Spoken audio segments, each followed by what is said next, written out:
brother was a lawyer who worked 6 days a week for decades.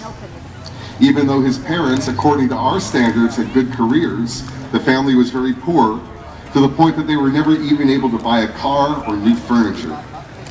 Yules' brother is a gifted mathematician, but was not allowed to apply to a good university because his parents were not laborers or peasants, and of course they had a government that knew everything and decided who got to go to school. Talent didn't matter to the communist regime. This is the same reason that our guest wasn't accepted in medical school. Instead, he graduated with honors and received an engineering degree in electrical power production, same as his father. And my father also is a PhD electrical engineer, so we share something in common.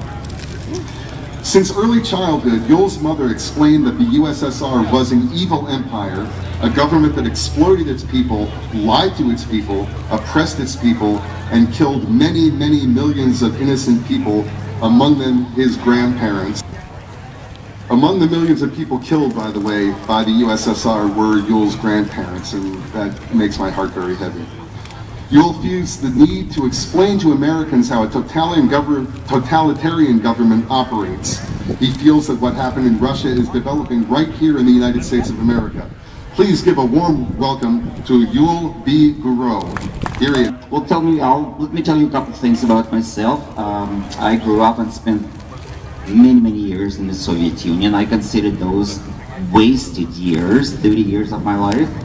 And I do remember many times my mom was telling me, you need to get the hell out of here. This is the country without future. And like Ronald Reagan said, that's an evil country. She was saying that before Ronald Reagan.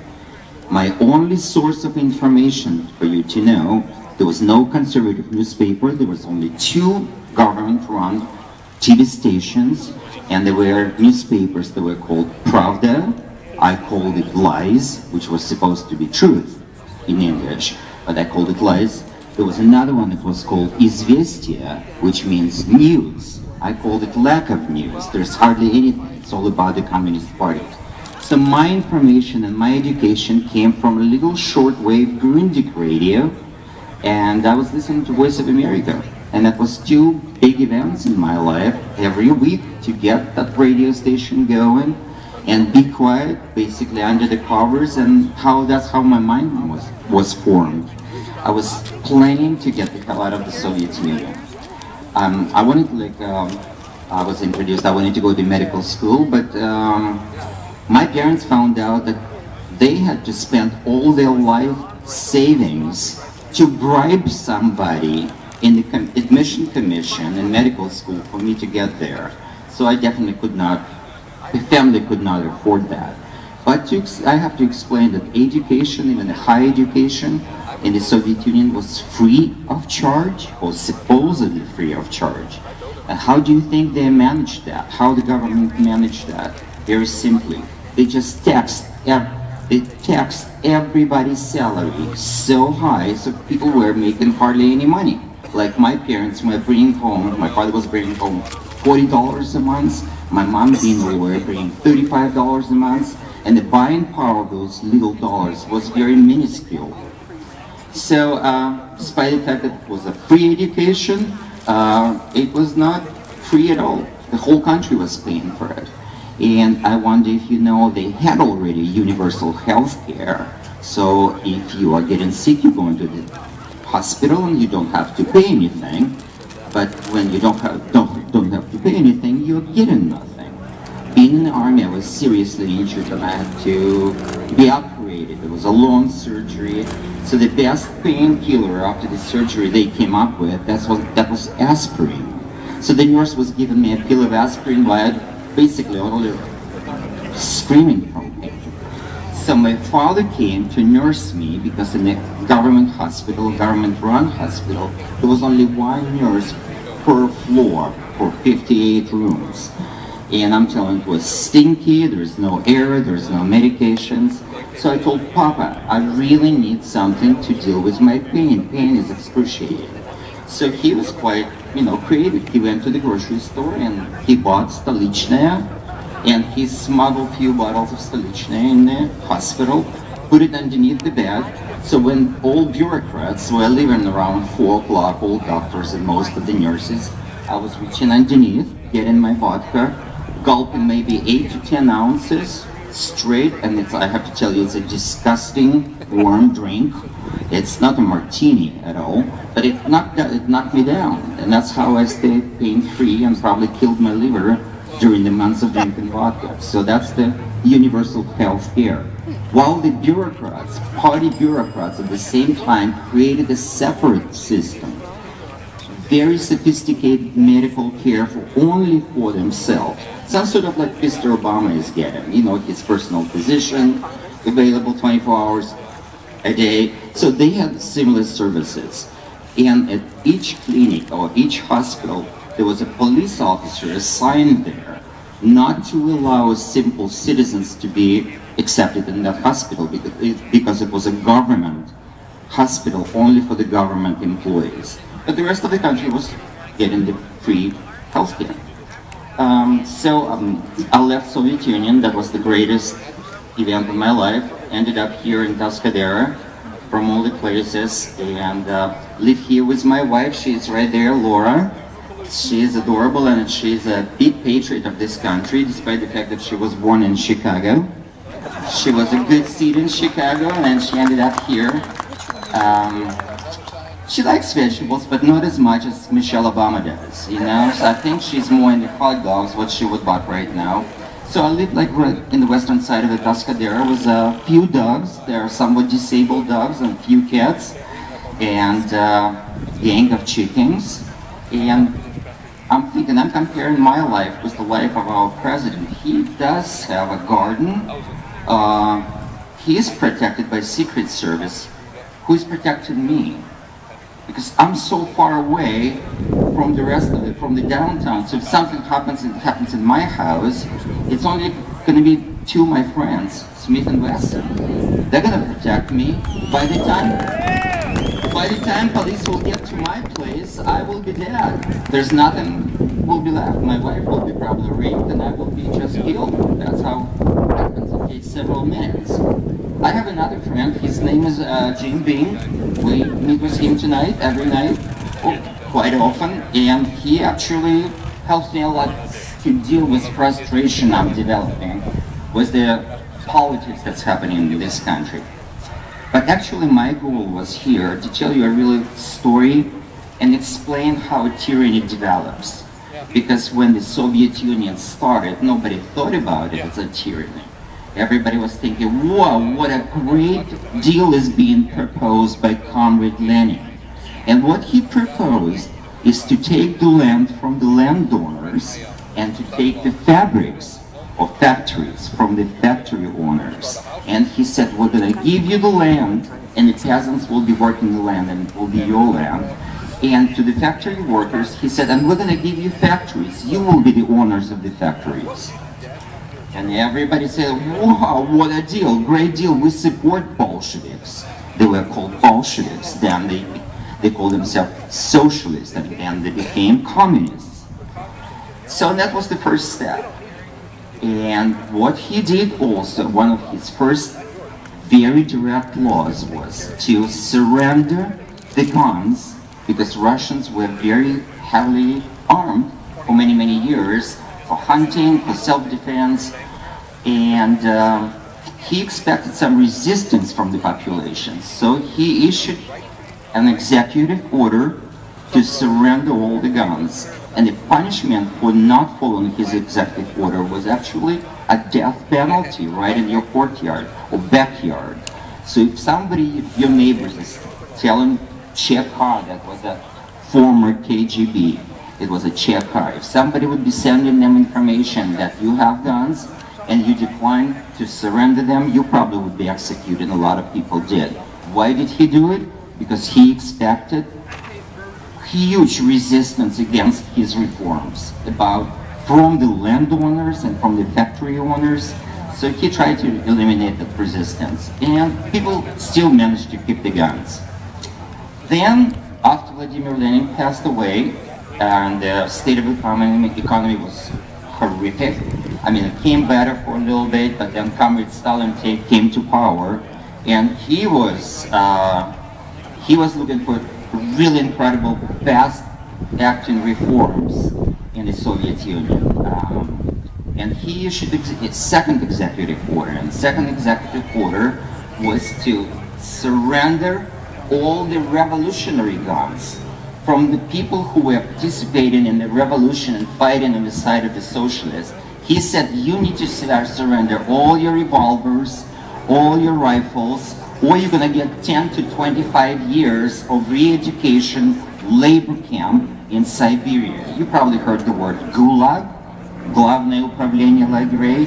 That means the central administration for the concentration camps. And when somebody is sent to Gulag for 10 years, nobody actually survived 10 years. Hard labor in Siberia, year in and year out, it's a death penalty. And hardly ever anybody survived 25 years. So millions of people are actually getting arrested.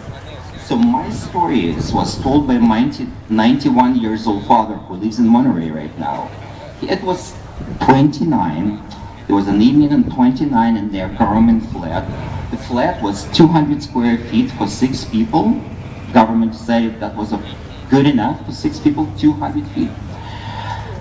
Grandfather is sitting at the table and look at his revolutionary guns. Actually, that was his awards from his commander or general for his involvement in the revolution. So he has a certain attachment to them, but he has a dilemma to be sent to the concentration camp or destroy them. And he is wrapping them up, and then he is telling his father, said, Grandpa, I'm going to dump him in the outhouse, in the toilet.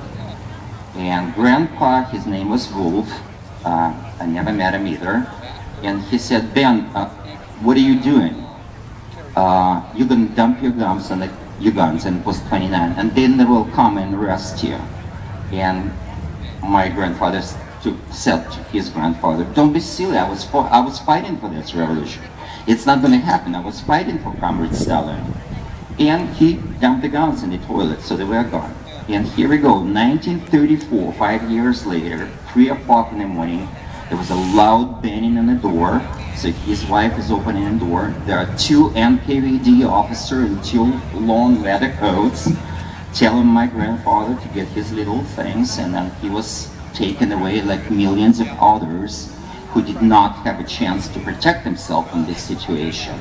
He didn't have a gun, he didn't have a rifle. Those 2 guys, police officers or political police officers, did have sidearms or side weapons. He didn't. They took him away, they sent him to Siberia for 2 years, then they resent him back to Minsk, where he was tried in the KGB court for 10 minutes without public defender. He was found guilty on the charge of digging the tunnel under the Kremlin wall with the purpose to kill Comrade Stalin. My father lives in Minsk, which is 1,000 kilometers away from Moscow. So it was totally absurd charge. He was found guilty, and he was supposed to be executed within 3 hours, and he got shot with many others who were accused of the same crime they never committed, and they were shot like hundreds of thousands Minsk residents in the suburbs of the Minsk. The government built a huge fence so people couldn't see it, a huge territory. They dug massive graves. They brought submachine guns. And people who are still alive and live in Minsk, they're telling the story that those submachine guns were running from early in the morning until late at night. And probably up between 800,000 to 1 million people died in the suburbs of Minsk. So you can compare this to Hitler did similar thing, tyranny.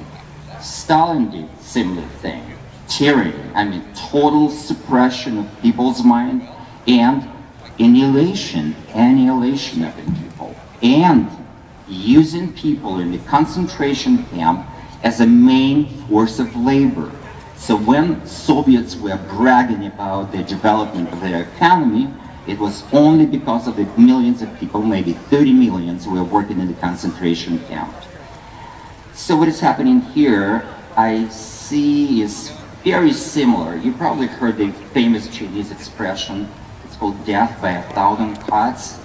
What Obama and his gang, and I call him a real gang, and I'm talking about David Axelrod, I'm talking about Valerie Jarrett. There are people behind the scenes. They are really evil-minded. They are pro-socialism, pro-communist leaders of Obama administration. They are planning, they have steps how to demilitarize the United States. And when the country became demilitarized, the population is becoming vulnerable. And that's what I see is in the workings. I'm writing now our Senator Dianne Feinstein on a daily basis, exchanging letters with her. And my recent one was, Mrs. Feinstein, I wrote, are you aware as a Jewish that majority of the Jews in Warsaw ghetto, were actually exterminated because they didn't have guns, because Germans took the guns away.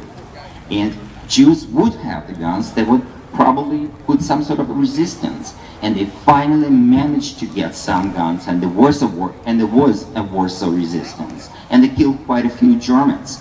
The German SS and the German army too. So Germans were very surprised, but it was too late already. Most of the Jews were by that time, and the Warsaw ghetto was already at the state of collapsing from diseases, from hunger. But so, and she writes me, well, you know, I respectfully read your information, but it's not the case. America is not going to become another Warsaw. Your comparison with the Soviet Union is not quite rational.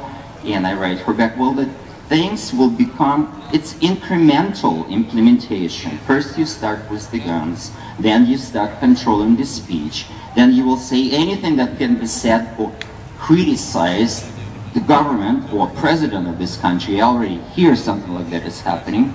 That's how the incremental death of the freedom and the free society is actually happening. And it's very troubling. I start my day, I guess, you know, listening to few radio stations, hardly any news, and I listen all day when I have time to the very late, and I feel so much anger and so frustration, and I was going to tell you why, because I feel like it is actually happening. That Obama is, by the way, his executive orders, is very persistent.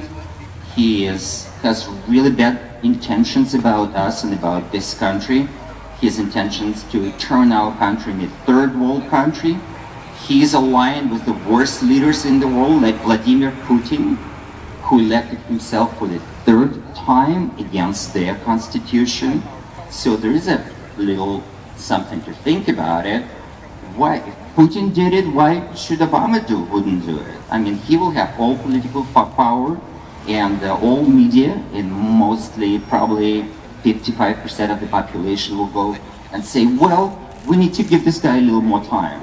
He will just accomplish what he wants to accomplish. Let's just give him more time.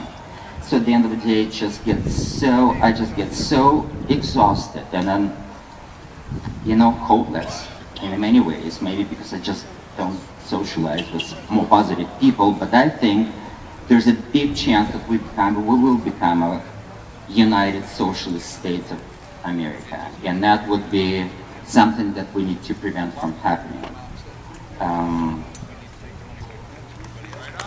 Yeah, thanks, Tim.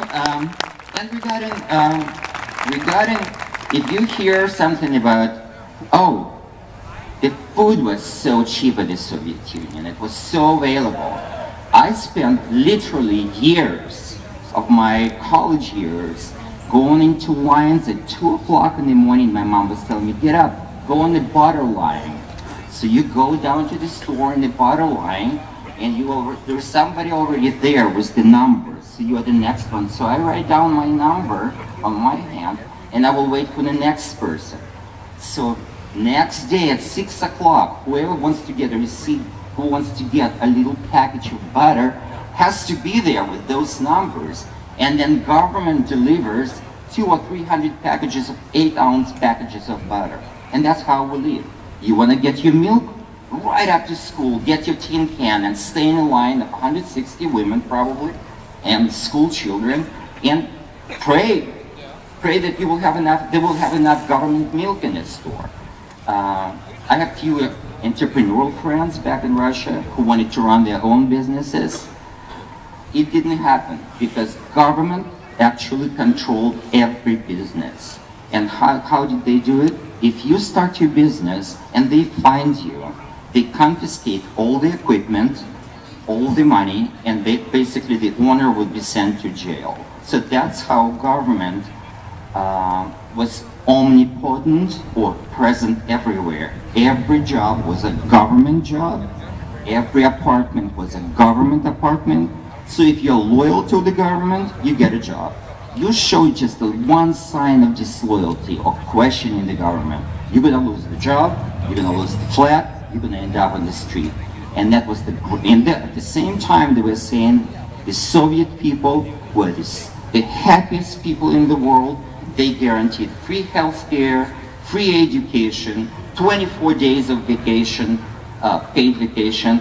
The pay was so ludicrous you can't even leave your town, and you have to have your passport to travel within the country, and you're not allowed even to go and see the countries beyond the borders of the Soviet Union. Speaking about the borders, like I hear that quite often, I'm about to be done, that American borders cannot be secured. Russians were secured their borders for probably 60 or 70 years, and it was so efficient. Nothing can go through. Nothing could go through these borders. There were minefields, there were submachine gun run points where two border patrol guys were there all the time, and they shoot you if they would shoot me if I would try to leave the country, or they would shoot anybody trying to get into the country.